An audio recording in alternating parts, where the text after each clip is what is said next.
Peace and love, everyone. Welcome to my channel. If you're new, please like and subscribe. And I want to say peace and great blessings on this moon day, this January 13th. And we have a beautiful full moon out tonight as well. So not only is it moon day or Monday, it's also a full moon. So peace, everyone. And I hope everybody is surrounded by love, peace, and happiness and prosperity in 2025. Thank you. So, tonight we're going to be talking about a very, very important topic, and that is healing or coping. And when talking to people about healing, and a lot of people are not clear on what exactly healing is, what healing looks like. And there's a difference between being a healed person and being someone that is just coping and just tolerating and putting up with things and doing the best they can, which is what a lot of people say. Post any kind of trauma or any kind of adverse situation. They're doing the best they can, or they're all right. And a lot of times they're not all right. And the best they can is all that they know how to do. And that is not necessarily healing. And so that's what we're going to be talking about tonight. And so, are you healing or are you coping? And there's a big difference between the two, and there's much confusion about it. Healing is a process, it's a journey.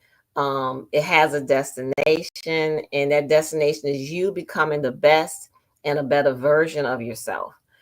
Coping is just managing and dealing with life struggles and difficulties, and there's no judgment, but that's just it's a difference. Healing has lasting effects, and a healed person is not subject to a lot of triggers, um you know or cannot be easily influenced by someone, especially a narcissist, because a narcissist, with their predatory behavior, they will watch you and they will study you, and they'll kind of know what kind of things to say to you to trigger you, and they know what to say to elicit a type of response from you. And so once you are healed and free from that kind of deadly cycle, with a narcissist, or another abuser or abusive situation, there's no triggers. There's nothing that they can do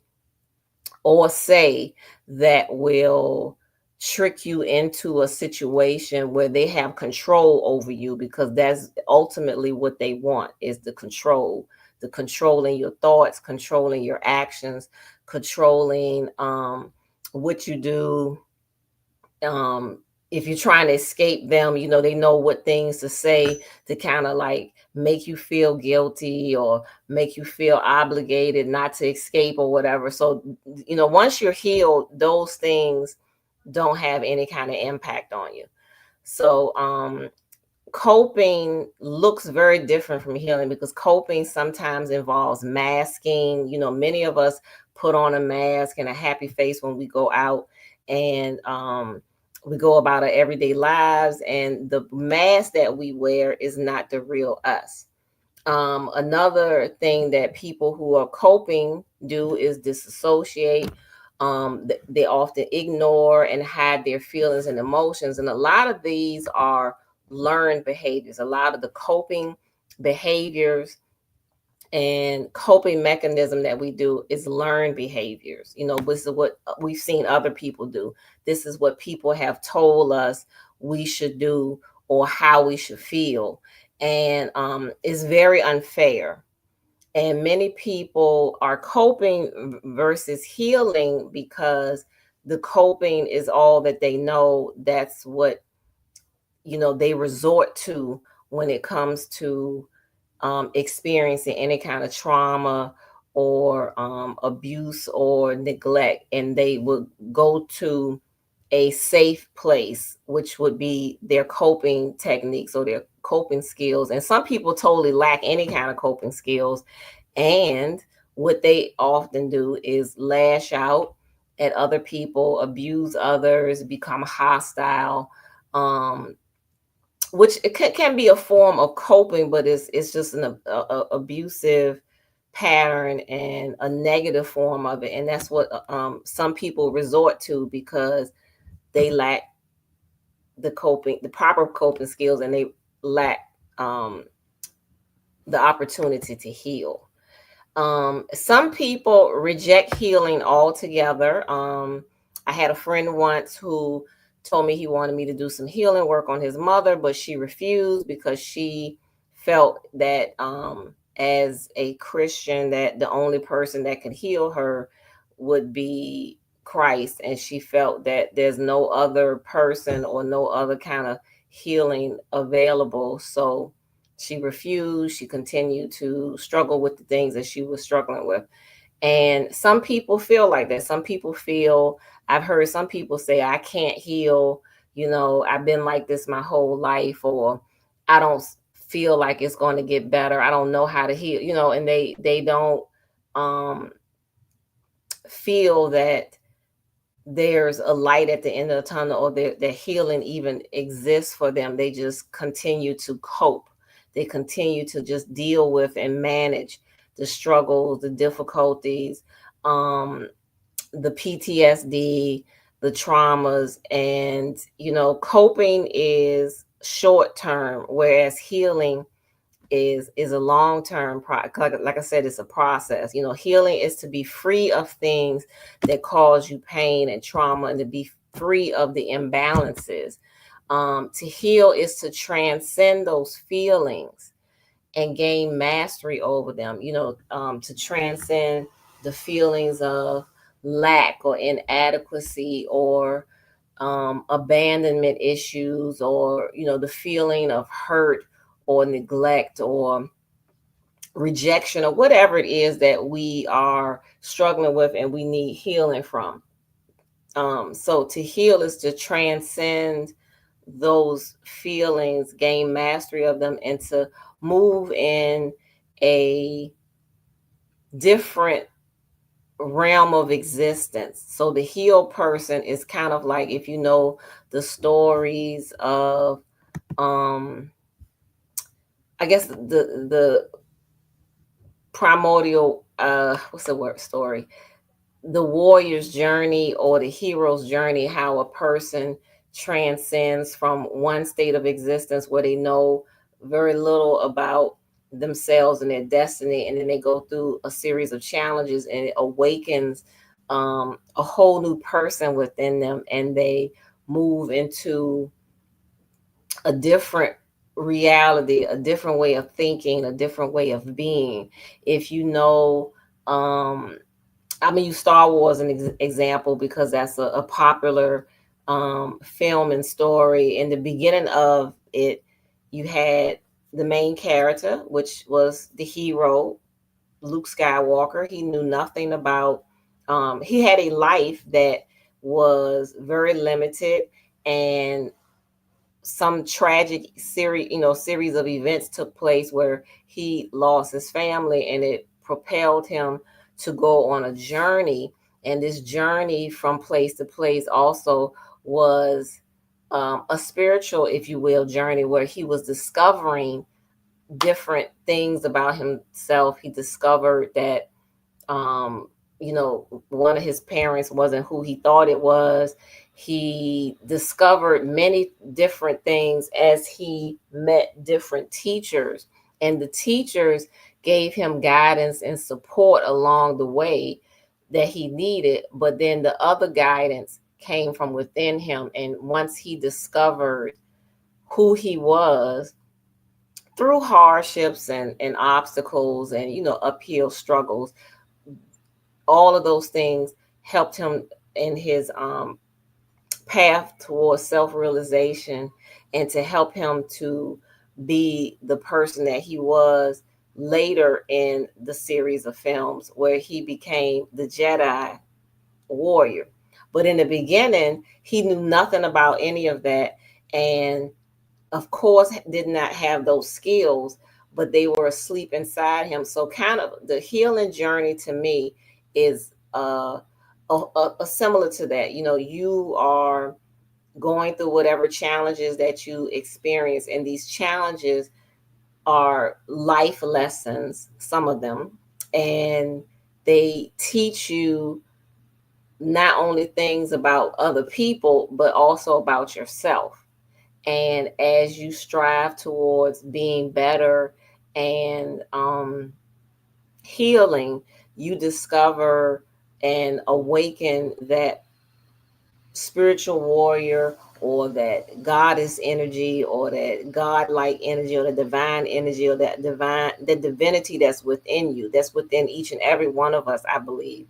And many of us have never tapped into or experienced that side of us because we've been through so much trauma, so much pain, and so much neglect that those parts of us have been shut down and have been closed. And there has to have something has to happen in our lives to awaken us to that space and to that place where we discover who we really are and we discover our true divinity. So to me, that is healing versus coping, which is how you just try to deal with the things that are bothering you and that have hurt you and have caused you trauma. And which is very unhealthy, and it doesn't address the issues, and the issues will keep coming up again and again in your life, and it's like it will be repeating itself until you start to the healing journey. And everybody's healing journey and healing process looks very different. You cannot compare yours to another. It's not going to be the same. It's not going to look the same. um, because we all have different unique destinies. And healing also is how you handle and manage stress and um, troubling situations that'll come up in your life. Many people lack coping skills and look for unhealthy ways to handle stress, to handle trauma, and to handle pain. And this is all that some people know. Some people, all they know is when they feel stressed or upset or something triggers them, they have to react, with violence, or because that may have been what they were taught, that may have been what they what kind that was may have been the behavior that was modeled for them. They may resort to substance use or um, self harm or hurting other people. And the saying, hurt people hurt other people. But all of us have a choice in how we decide to express ourselves. Are we going to, express ourselves and behave like the abuser or the person who neglected us? Or are we going to choose to do things a different way, a higher, a more enlightened way? So let's move along with coping versus healing and how they are look very different. So one thing, coping, um, one aspect of coping or type of coping behavior is denial or being silent, saying something didn't happen or it doesn't bother you. And I saw a lot of this growing up. When in my childhood, I saw a lot of people who experience intense trauma, unhealed trauma and neglect or whatever, and their response to it was, "I'm fine. It didn't bother me. I'm good." I've heard people say, "Yes, such and such happened to me, but I turned out all right." I used to hear that all the time, all the time. And the people who said I turned out all right, they're not all right. Most of them not all right at all. And this was the consensus for a lot of people, and a lot of folks had no outlet, no knowledge of healing, no, they didn't know anything else because that's what everybody else around them was doing and saying. And um trauma and PTSD was largely ignored by a lot of people. A lot of people felt like something horrible would happen, you put on this happy face, or you just keep going, you keep pushing, you ignore it. People say things like, what doesn't kill you make you stronger. um I don't necessarily agree with that statement in all circumstances, because sometimes things don't make you stronger, they make you weaker, they make you more traumatized, they make you more broken. And it's not okay for people to be suffering and other people tell them nothing's wrong, you're okay. you know um it didn't hurt you, it wasn't that serious, you just whatever they say. These things are dismissive and they're abusive, and to me, when people say those kind of things, they're just as bad as the abuser or the person that's doing the neglect, and or whatever type of bad behavior it is. And so we don't want to be someone that is in a state of denial. It's not okay to deny and be silent about how you feel, and you're in pain. And a lot of us are surrounded by the people who are causing the trauma, and they want you to be silent and deny it and pretend it's not happening, or ignore it, or dismiss it, as not that serious, or blame yourself. And that gives them power over you, and that's not fair, nor is it the right thing to do. So being in denial and being silent, the silence can kill you. Being in denial and being silent about how you feel. And many people just don't have a recourse to express how they feel, or anybody to turn to when things are getting difficult. And we have a visitor. Uh-oh.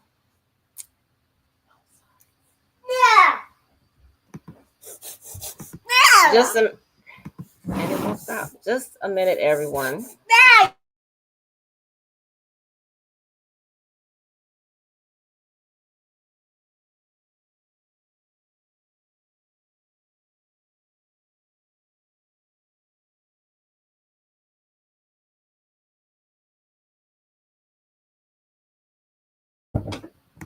Sorry, fam. That was a little visitor came to visit, and he can be kind of lively and animated, and so I had to send him to another room so we can finish our live. So we were talking about the silence and denial. Sorry, y'all, but it's family life. That's what happens when you live with a toddler. People who are want you to be silent, want you to be in denial about things. That's just not fair, and it's not okay. And so you don't want to continue to associate yourself with people who want you to remain silent, because of whatever reason they have. That's being selfish and being insensitive and dismissive to your feelings. And I think we've talked about this before. Abuse and neglect and violence and things like that proliferates in households and communities with people when you have people who are silent about it and who do not want to address it, or address the elephant in the room, or talk about it, or hold others accountable. So denial and being silent and ignoring things, ignoring your feelings, ignoring how you feel, all of those are coping skills. Coping and not healing. So to heal, you want to acknowledge how you feel, acknowledge your feelings, acknowledge that you're in pain, that you've been hurt, and speak your truth. And those people who can't handle the truth and don't want you to speak your truth or talk about what happened, what is it that they're hiding? Why is it that they prefer you to be silent or be in denial about it? Why are they in denial? What is it that they are afraid to talk about? Maybe they obviously need some healing too, but you have to speak your truth. If someone hurt you, someone mistreated you, mishandled you, abused you, neglected you, you have a right to say that and speak your truth. Don't live in silence and in a state of denial, lying to yourself. Unfortunately, a lot of times, like I said, people have no recourse when it comes to being abused and neglected, and they were forced to live in silence, forced to hide their feelings, forced to hide and ignore the trauma. But as adults and as people who are striving to heal, we must recognize and accept what happened to ourselves and to speak about it and to acknowledge it. And if they don't want to acknowledge that, and they don't want you to speak your truth or speak about your pain, then maybe you need to reevaluate the relationship that you have with those kind of people. Okay, recognize and accept what happened to you, especially recognize that you were the one that was victimized or mistreated or, abused or neglected, and you're the one that's in need of healing. This is one of the ways that you establish boundaries too when you're dealing with people. And remember, those who want you to remain silent and want to pretend that it didn't happen, they want you to pretend as well. Those people don't have your best interest at heart, because if they did, they would be comfortable with you talking about and expressing how you feel, and they will want you to be healed and to be able to resolve your feelings and find balance. Another coping skill versus healing, or coping mechanism, I should say coping mechanism, is avoiding, confrontation to keep the peace. Many of us, especially people who are empaths or sensitive, we often avoid um, confrontational people, the narcissists, because we know, the certain things will tick them off or set them off. And so we will try to walk on eggshells or avoid certain situations just to keep the peace, because we know those people are very easily triggered. Their anger is easily triggered, I should say, or um, they like to say and do things and manipulate and create chaos. And because we love peace and we don't like a lot of the confusion, we will avoid confrontation. Um, and that you have to pick your battles. You have to know when it's appropriate and when it's not. And so, um, but avoiding confrontation and allowing people to say and do anything and violate your boundaries so you can maintain the peace is not healthy for you. Learn to stand up for yourself. That is what the healed person does, and when you stand up for yourself, you have to stand on your square and be firm when it comes to standing up for yourself and be courageous, because when you take a stand, there are others who are not going to accept that and not going to like that, but you have to do that for you and for your peace of mind and for your healing and for what's best for you. And like I said, sometimes we got to really evaluate the relationships that we have with people, and if they have a problem with you standing up for your rights, standing up and expressing yourself, setting boundaries for yourself, then you have to really evaluate that situation and evaluate that relationship and see if this is something that you want to continue. Because if they are only able to feel important or feel strong when you are suppressed, or or the only way they can stand tall is when they're standing on top on you, that's not okay, and that's another form of abuse. All right, another coping mechanism that many people struggle with is depression and PTSD. PTSD stands for post traumatic stress disorder, which is a series of symptoms that people have who experience some type of traumatic, stressful situation. And depression may, it has many different symptoms, but and it's not always the result of trauma. Sometimes there are other things that can cause depression. many different things, including chemical imbalances. But a lot of times, depression, that prolonged sadness, is the result of needing to be healed. Something has happened, something has caused us some kind of imbalancement, or some kind of turmoil in our lives, and it manifests as what we would call depression or prolonged sadness. um, you know, Irregular sleeping patterns, all of those symptoms, irregular eating, just lacking any kind of joy or in life, not wanting to express oneself. All of these are different expressions of that. And that can be from the unhealed person that is in need of healing and restoring balance. I've met many people who struggle with depression. Some people tell me they've had it their entire lives or as long as they can remember.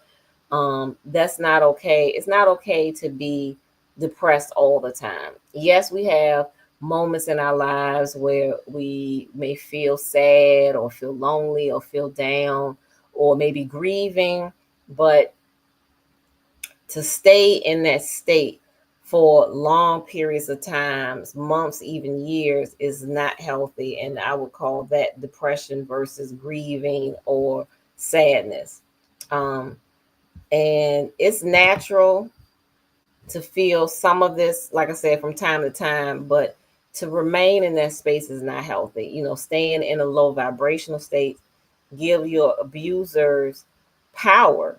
If someone's abusing you, and as long as you are in a depressed state and not moving forward, you feeling stagnant all the time, you've lost joy in things that used to bring you joy and happiness or comfort, or you just have no goals, or just don't look forward to the next day, just want to just exist, or just want to sleep, or just disappear. All those things that people say um when they're in a depressed state, that only gives your abusers power. They robs you of your freedom or your innocence, your life, your peace of mind, whatever. Don't allow them to keep winning and keeping you feeling down and depressed and hopeless and helpless.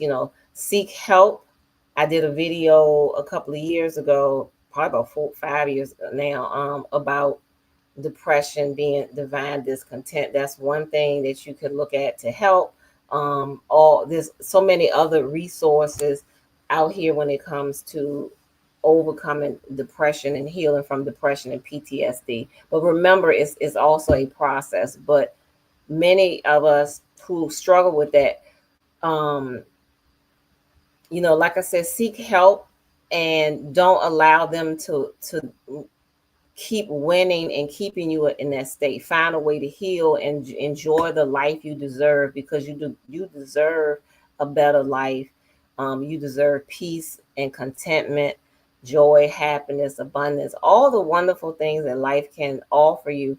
And you don't have to stay in a state of depression. Many people who've been abused, they keep repeating the thoughts and the abusive words of the tormentors and the abusers and the narcissists, the things that they say to you that cause these hurt feelings. We a lot of times will find ourselves repeating it, repeating those thoughts, repeating those words, the hateful things that they say. And it's a form of programming, almost like casting spells, because you got to watch what you say and only say things that you truly mean, because words do have power, words do have a frequency, and not only words, but the other things that they do, and how those um, toxic behaviors and those abusive behaviors and the trauma can create a pattern in someone's thoughts and thinking, and they find themselves repeating it and living out the things that someone said or tried to program them. For example, those people who tell children, or tell, an adult, you'll never amount to anything. And then some people hear this so much that they grow up believing that.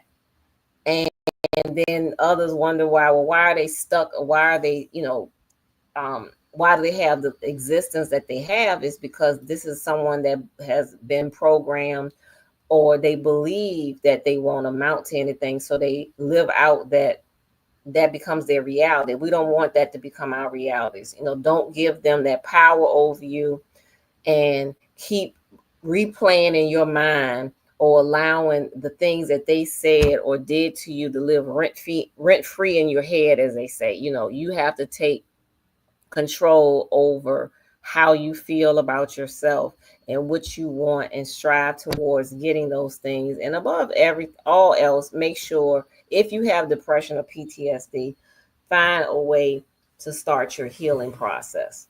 Okay. Another form of coping mechanism is acceptance and settling for less. Many people find themselves settling for less, just accepting things, giving up. To me, settling and acceptance is a form of giving up. They are not having the life that they really want, or the experience. I'm gonna turn this off because we're having some technical issues. Not sure what's going on with StreamYard tonight.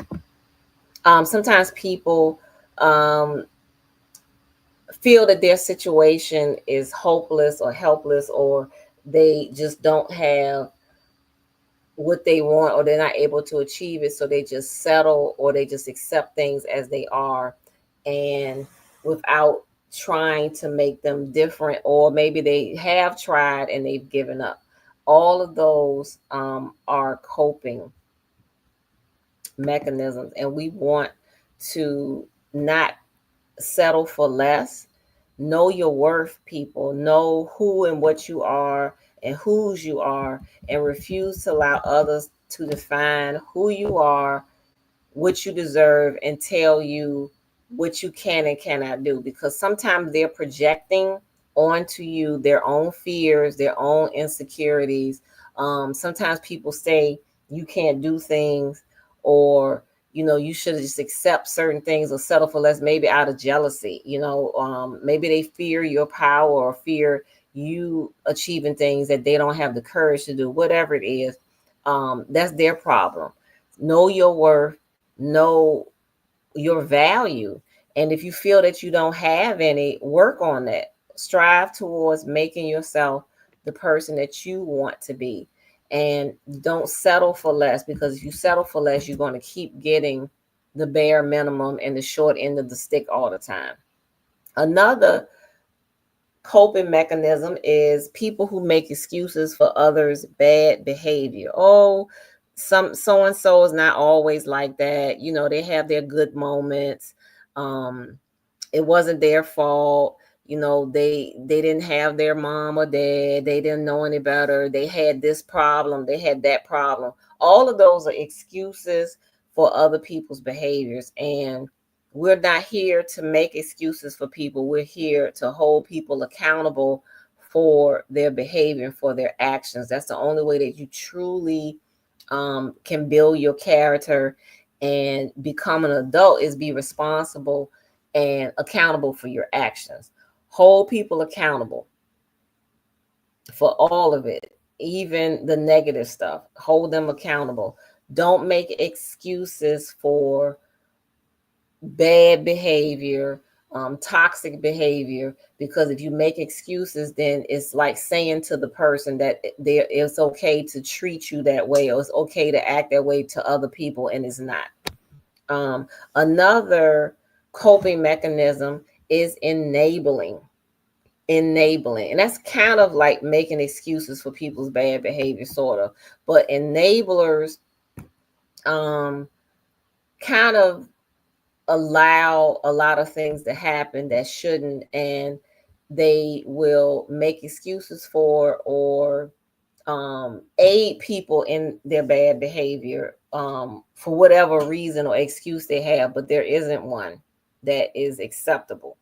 When people do wrong, allow them to feel the full consequences of their actions, all of their actions, even especially the negative ones. You cannot keep cushioning and enabling people when they do wrong and not hold them accountable, because it's teaching them not to be responsible for their actions.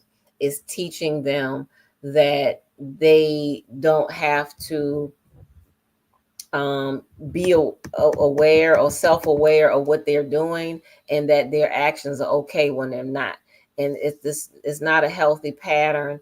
And the person that's doing the enabling and the person they're enabling for, they both are, I would say, unhealed and in a place that is they're both coping techniques. That's not great. All right, another one, very, very common and is very widely accepted in society, and that is a coping mechanism of looking for comfort outside of yourself, in other people, in substances, in material things, um, etc., to hide how you really feel. And many people do this and they don't know any better. And this is all they know, because this is the kind of behavior that they've experienced. This is what they've seen. This is what they've been taught. And um, looking outside of yourself for comfort or for things to make you feel validated or to make you feel safe or secure is only going to lead to you constantly looking for more. You'll never find those things within yourself. You'll always depend on something or someone to make you feel better about yourself. Some people use money and material things as a form of comfort, or making them feel secure, making them feel important, or making them feel good about themselves. Some people are obsessed with their looks and their clothing. The only time they feel good is when they, have certain types of clothes on, or expensive clothes. Some people, need other people to make them feel better, or to make them feel important or validated. Some people resort to substance use and many different things, but the point is they're looking outside of themselves. They don't feel happy, they don't feel fulfilled, they don't feel validated or appreciated, so they have to look for other means to do that. And this is another form of a coping technique, and a false sense of self-soothing, or false sense of being validated. And the only way they can do it is if it's outside of them. We have to look within ourselves and find the comfort and the peace and the freedom that we are looking for, the freedom in the absence of chaos. That is only going to come from within. No one else can give you that. No one else can provide that for you, especially if you someone that has been abused, abandoned, or neglected. You know that you cannot depend on and rely on other people to make you feel safe, secure, or validated. Those are things that you have to work on for yourself. So find ways and methods and techniques to help your own self um, heal, and to self-soothe, and to feel validated and appreciated on your own without other people. Another technique of coping is that state of helplessness and hopelessness, which is something many abused and neglected people feel. And it's very understandable to have those feelings, because especially if your power has been taken from you, if you've been mistreated, and you just feel and you've been victimized a lot, you will start to feel a sense of helplessness and a sense of hopelessness. Like there's no safety zone for you. There's no um, there's no way to stop what's happening, and you will feel that those feelings are normal to feel that. However, like I said, when you start your healing journey, you want to move from a place of feeling helpless and hopeless, and a healed person knows there's a solution to the problem. Anything that is happening to you now may be the reality at this moment, but this too shall pass and it's not going to last forever. And you will find a way. Surround yourself with people who are willing to help you to find a way out of that low space and that low vibrating space of feeling helpless and hopeless, and find a way, no matter how long it will take, no matter how hard, because the helplessness and the hopelessness will always keep you. It's almost like a chain, or like trying to climb out of quicksand or something. You will always, something will happen that will make you resort back to that state of helplessness and hopelessness, and you want to have a sense of, I can find solutions to my problems. I can maintain a positive frame of mind through any kind of difficulty or hardship that I'm going through. And so those are ways that we combat feelings of helplessness and hopelessness. Another form of coping with life's challenges versus healing is becoming an abuser yourself. Many people who are abusive were abused. They turned into the very predators who traumatized them. Or people who were neglected, they become neglectful and dismissive to other people. Sometimes this is just their character, this is who they are, but a lot of times it comes from a place of deep pain within that person that has not been healed. And an unhealed person will often times lash out at and abuse other people in their pain, in their feelings of helplessness or their confusion. um, a healed person does not have a desire to hurt other people, period. Even the persons who abuse them, a lot of times, we can walk away from them and never look back. But you don't have a desire to hurt others or to blame or mistreat other people because you are hurt. You recognize that everybody is going through something, and that people have their own feelings, and their feelings should be validated and respected. And we know, as healed individuals, we have to respect boundaries and have our own boundaries. And so becoming abusive is not a proper way to cope with life's challenges or to deal with other people by hurting others. It just repeats the cycle of abuse, and it's in the long run going to cause you more problems than a solution. So all of these are some ways that coping versus healing can show up in our lives. Many of us may be in the state of coping mechanism versus healing, and we need to recognize one from the other so that we can move from coping with our problems and coping with trauma and PTSD and move into a healed state, a healed and complete state. um Many of us have had such painful experiences in life, some so frequent that we never had a chance to fully heal before the next trauma or the next injustice started. And this is very damaging, and it can have lasting effects on a person's life. So many of us were told it was not okay to complain or say anything about the trauma, or we were made to feel that we weren't worthy and it didn't matter what was happening to us.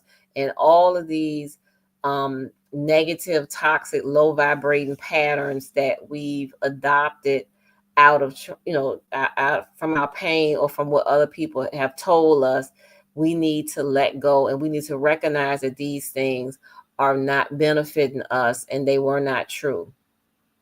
We don't have to just because other people minimize our pain or dismiss us, we don't have to do that to ourselves, and we shouldn't.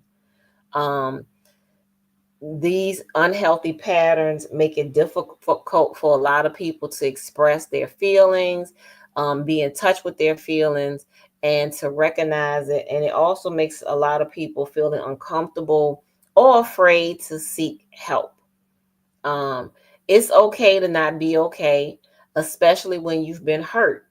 And it's okay to love and accept yourself as you are and as you going through your healing process. And remember that healing is a process, it's a journey, um, unique for each person, and we have to respect each person as they're going through it and recognize when it's time for you yourself to heal, not so much just when other people need to heal, but just focus on when you need healing in your life and how you can pursue that. It's not weakness to express how you feel. It's not shameful. It's not embarrassing. It's none of those things. All of those negative emotions are just to keep you stuck and stagnant in an unhealed state and attempting to cope and not heal. So it's not weakness. It's not embarrassment. It's not shameful. Your feelings are your feelings, and they should be validated. And remember that. So I hope this was helpful for everybody that was listening. Remember, family, to go easy on yourself. You are clearing thousands of years of outdated conditioning. The time of spiritual darkness is over. We are in a new era and paradigm shift now, and it's time for us to step into self-empowerment. Now is the time to completely manifest what you want, and you're not going to do it all alone. You have many resources and things out there to help you in your healing journey. So with that said, I appreciate each and every one of you all. Sorry about the technical difficulties this evening. I'm not sure what's happening with the computer, but it was all good just the same. I appreciate love each and every one of you. Thank you for the encouragement. Thank you for watching. Thank you for your support. Let me know in the comments below what you think about this video and how it has helped or impact you in any way. So peace and love, prosperity, good health to each and every one of you out there.